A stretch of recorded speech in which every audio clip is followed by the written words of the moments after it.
Hi, I'm Moon-chan. Let's learn Japanese with me. Today's letter is か。か sounds like か。か。か。簡単。簡単 means easy. Peppy, can you open this? Oh, sure. いいよ。簡単だよ。It's easy. 風。風 has two meanings.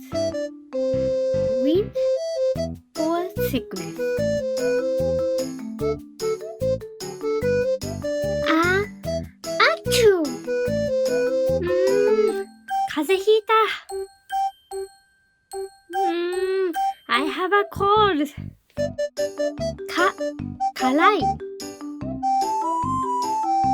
辛い means hot.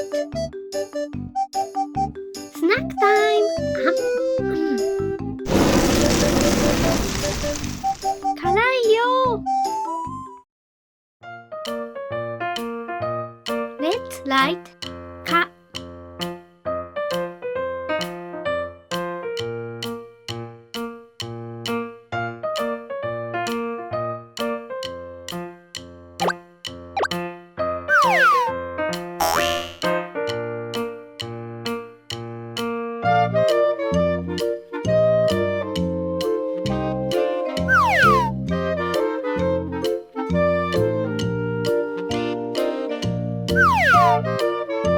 やったー。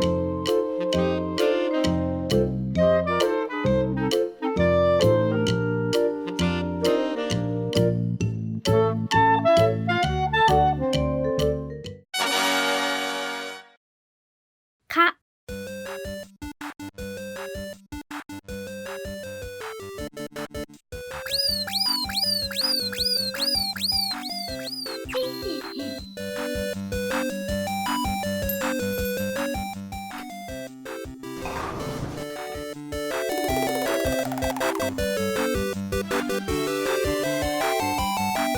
Today we got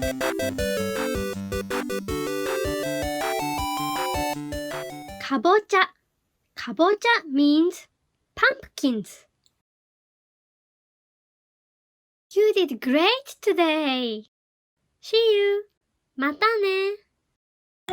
Thank you for watching and don't forget to subscribe. See you soon.